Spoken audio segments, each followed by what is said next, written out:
Hi. బొద్దింకల పోరాటం ఫలించి ఎట్టకేలకు ధర్మేంద్ర ప్రధాన్ రాజీనామా చేశారు. మరి నీట్ వివాదం ముగిసినట్లేనా? ఇకపై మెడికల్ ఎగ్జామ్ మొత్తం సాఫీగానే జరుగుతుందని భావిద్దామా? చెప్పలేం. ఎందుకంటే దేశంలో ప్రతి సంవత్సరం దాదాపు 22 లక్షల మంది విద్యార్థులు పరీక్ష రాస్తారు. కొంతమంది అయితే మళ్ళీ రాస్తారు. సాధారణంగా దేశంలో జరిగే ఎన్నో పరీక్షల్లో నీట్ కూడా ఒకటి అనుకోవాలి. కానీ ఇది దేశ చరిత్రలోనే అత్యంత వివాదాస్పదంగా మారిపోయింది. ఇప్పుడు నీట్ అంటే కేవలం మెడికల్ ఎగ్జామ్ మాత్రమే కాదు, లక్షలాది కుటుంబాలకు అదంటే భయం, ఒత్తిడి, ఆర్థిక భారం, మానసిక వేదన. ప్రశ్నపత్రం లీక్ కాకుండా కాపాడితే సరిపోతుందా?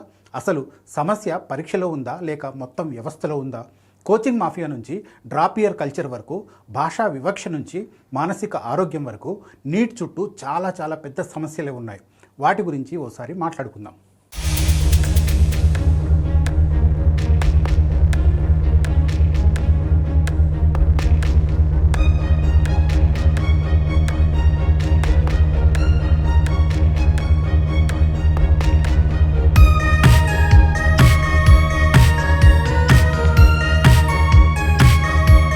ప్రతి సంవత్సరం నీట్ గురించి దేశవ్యాప్తంగా ఒకటే చర్చ జరుగుతుంది.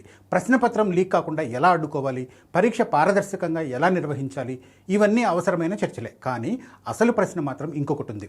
పరీక్ష ఎంత పారదర్శకంగా జరిగినా పరీక్ష వెనుక ఉన్న వ్యవస్థలో లోపాలు అలాగే ఉంటే పరిస్థితి ఏమాత్రం మారదు. దేశంలో కోట్లాది కుటుంబాలు డాక్టర్ కావాలన్న కలతో పిల్లలను సిద్ధం చేస్తున్నాయి. కానీ ఆ కల నెరవేరే మార్గం ఇప్పుడు చదువు కంటే కోచింగ్ మీద ఎక్కువ ఆధారపడుతుంది. మంచి స్కూలు, మంచి టీచరు, మంచి ఆర్థిక స్థితి ఉన్నవారికి సమస్య లేదు. కానీ గ్రామీణ ప్రాంతాల్లో కనీస సౌకర్యాలు కూడా లేని విద్యార్థులకు మాత్రం నీట్ ఎప్పుడూ అందని ద్రాక్షనే.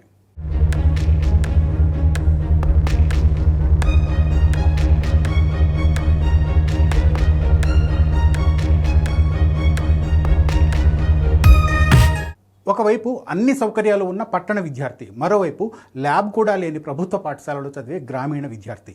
ఇద్దరికీ ఒకే ప్రశ్నపత్రం, ఒకటే మెరిట్ జాబితా. ఇది నిజంగా సమాన పోటీనా? ఇక భాష కూడా మరో పెద్ద సమస్యగా మారింది. ప్రాంతీయ భాషల్లో ప్రశ్నల అనువాదంలో గతంలో తప్పులు, స్పష్టత లోపాలు చాలా చోటు చేసుకోవడం వల్ల ఇంగ్లీష్ మాధ్యమం కాని విద్యార్థులు నష్టపోయారు.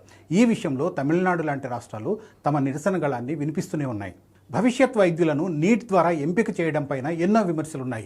నీట్లో మంచి మార్కులు వచ్చిన విద్యార్థి తప్పకుండా మంచి డాక్టర్ అవుతాడా అనే ప్రశ్న కూడా ఉంది. ప్రస్తుతం పరీక్ష ప్రధానంగా జ్ఞాపక శక్తి, వేగం, మల్టిపుల్ ఛాయిస్ ప్రశ్నలకు సరైన సమాధానం గుర్తించే సామర్థ్యాన్ని మాత్రమే పరీక్షిస్తోంది. కానీ ఒక మంచి డాక్టర్కు అవసరమైన లక్షణాలు వేరే ఉంటాయి. రోగితో మాట్లాడే తీరు, క్లిష్ట పరిస్థితుల్లో నిర్ణయం తీసుకునే సామర్థ్యం, నైతిక విలువలు, సహానుభూతి, క్లినికల్ ఆలోచన, ఇవేవి ప్రస్తుతం పరీక్షలో కనిపించడం లేదని వైద్య విభాగంలో పనిచేసే వాళ్లే చెప్తున్నారు. బ్రిటన్లో యూక్యాట్, అమెరికాలో ఎంశాట్ వంటి పరీక్షల్లో ఈ అంశాలకు కూడా ప్రాధాన్యం ఇస్తున్నారు. అందుకే 2 దశల్లో నీట్ నిర్వహించి 2వ దశలో నైతిక నిర్ణయ సామర్థ్యాన్ని పరీక్షించాలని ప్రతిపాదన కూడా ఎప్పటి నుంచో ఉంది. నీట్లో అర్హత సాధించిన విద్యార్థుల్లో దాదాపు 70% మంది పదే పరీక్ష రాసిన వాళ్లేనని ఎన్టీఏ గణాంకాలు చెప్తున్నాయి. అంటే మొదటి ప్రయత్నంలో సీటు సాధించిన వారి కంటే 2వ, 3వ, 4వసారి ప్రయత్నించిన వారే ఎక్కువ. ఈ పరిస్థితి మరో కొత్త సమస్యకు దారితీస్తోంది. దాన్నే డ్రాప్ ఇయర్ ఎకానమీ అంటున్నారు. దేశవ్యాప్తంగా దాదాపు 30 నుంచి 35 లక్షల మంది యువత ఉన్నత విద్యలో చేరకుండా, ఉద్యోగం చేయకుండా, మరో నైపుణ్యం నేర్చుకోకుండా ఒక్క నీట్ కోసమే సంవత్సరాల తరబడి ఎదురు చూసే పరిస్థితి ప్రస్తుతం మన దేశంలో కనిపిస్తోంది.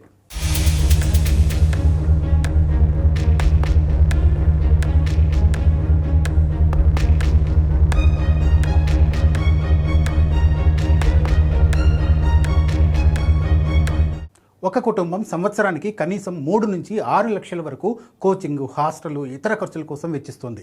దేశవ్యాప్తంగా చూస్తే ఈ డ్రాప్ ఇయర్ వ్యవస్థ విలువ దాదాపు 90,000 కోట్లకు మించి ఉంటుందని అంచనా. ఇది కేవలం ఆర్థికపరమైన నష్టమే కాదు, జీవితంలో అత్యంత కీలకమైన దశను ఒకే పరీక్ష కోసం పణంగా పెట్టే పరిస్థితిని కల్పించింది. ప్రత్యామ్నాయ కోర్సులపై దృష్టి పెట్టకపోవడం కూడా నీట్ ఒత్తిడికి కారణమని విశ్లేషకులు చెబుతూ ఉన్నారు. మన దేశ విద్యా వ్యవస్థలో ఉన్న మరో లోపం కెరీర్ కౌన్సిలింగ్ లేకపోవడం. డాక్టర్ కావాలని నిర్ణయించే ముందు ఎంతమంది విద్యార్థులు నిజమైన కెరీర్ కౌన్సిలింగ్ పొందుతున్నారు? దేశంలో సుమారు 16 కోట్ల మంది సెకండరీ స్కూల్ విద్యార్థులకు కేవలం 2,200 మంది రిజిస్టర్డ్ స్కూల్ కౌన్సిలర్లు మాత్రమే ఉన్నారు. అంటే ఒక్క కౌన్సిలర్కు దాదాపు 72,000 మంది విద్యార్థులు. దీంతో చాలామంది విద్యార్థులు కుటుంబ సభ్యుల మాట, స్నేహితుల ప్రభావం, సోషల్ మీడియా వీడియోలు, కోచింగ్ సంస్థల ప్రకటనల ఆధారంగానే నిర్ణయాలు తీసుకుంటూ ఉన్నారు.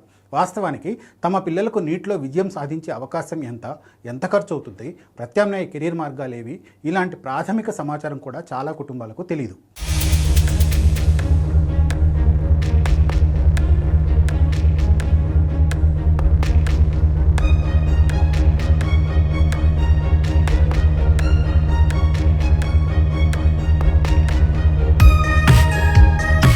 మన దేశంలో ఆరోగ్య రంగం అంటే చాలామందికి గుర్తుకొచ్చేది ఒక్క డాక్టర్ మాత్రమే. కానీ ఆధునిక వైద్య వ్యవస్థ చాలా విస్తృతంగా మారిపోయింది.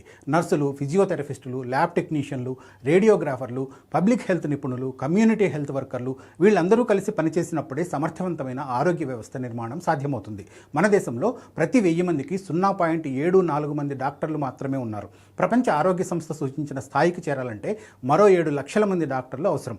ప్రస్తుత వేగంతో చూస్తే ఆ లక్ష్యానికి దాదాపు 40 సంవత్సరాలు పట్టే అవకాశం ఉంది.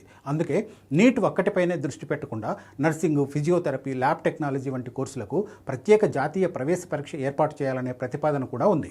నీట్ గురించి మాట్లాడేటప్పుడు ఎక్కువగా మార్కులు, ర్యాంకులు, సీట్లు మాత్రమే చర్చిస్తాం. కానీ ఈ ప్రయాణంలో విద్యార్థి మానసిక పరిస్థితి గురించి చాలా తక్కువ మాట్లాడుతున్నాం. 16 నుంచి 22 సంవత్సరాల మధ్య వయసు ఉన్న లక్షలాది మంది విద్యార్థులు నిరంతరం పరీక్ష ఒత్తిడి, వైఫల్యం భయం, ఒంటరితనం, ఎక్కువ తక్కువ వంటి కంపారిజన్ మధ్య జీవిస్తున్నారు.